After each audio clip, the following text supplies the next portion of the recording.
Welcome to LifeWords Day by Day. You know, in all of my classes through Bible college and seminary, and in all the preaching books I have ever read, capturing the audience's attention was a crucial aspect of the sermon. Use a startling fact or a provocative statement or a funny story, something engaging or heartwarming. Draw the audience in immediately. Well, apparently someone forgot to tell Matthew about this little rule of communication because he begins his gospel with a long genealogy. This genealogy actually, though, is one astonishing fact. It links Jesus with the beloved King David of the Jews and Father Abraham, father of the Jewish nation. And in Jewish culture, lineage was a big deal. You had to be able to prove your lineage in order to show that you could live in certain places since the land was divided up at one time according to tribes. And you certainly had to prove your lineage if you claimed to be a priest or a king. And that's exactly what Jesus claimed. And it was what Matthew had set out to prove. So his lineage needed to be proven in order for Jewish people who weren't around to hear Jesus teach and see his miracles to consider him credible. When we look at the beginning of this genealogy, we read the first two names of Abraham and Isaac. And what's incredible about these two names is that Abraham was so old when Isaac was born that he and his wife, well, they should have been dead. In fact, the author of Hebrews says that Abraham was as good as dead. That is how old he was. He shouldn't have been able to produce children, but he did. Why? Because God is faithful to his promises.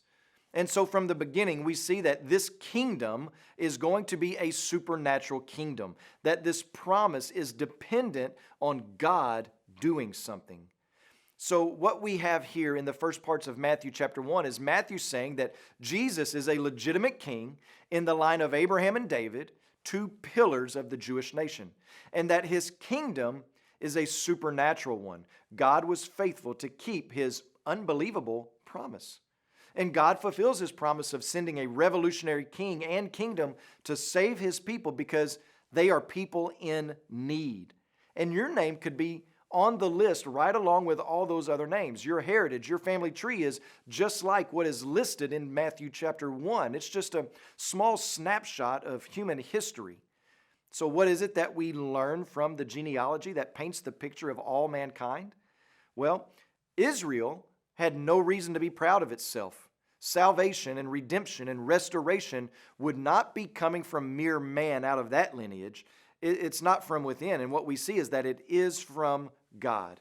So take David, the greatest king of Israel. Well, he stole another man's wife and had the husband put to death. And he receives forgiveness and grace and mercy from the hand of God.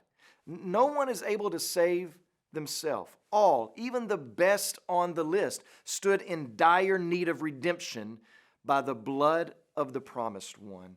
And God has been faithful to his promise to bring the Son to the earth. And he died on a cross for our sin. And he is coming back to rescue and to be with his people forever.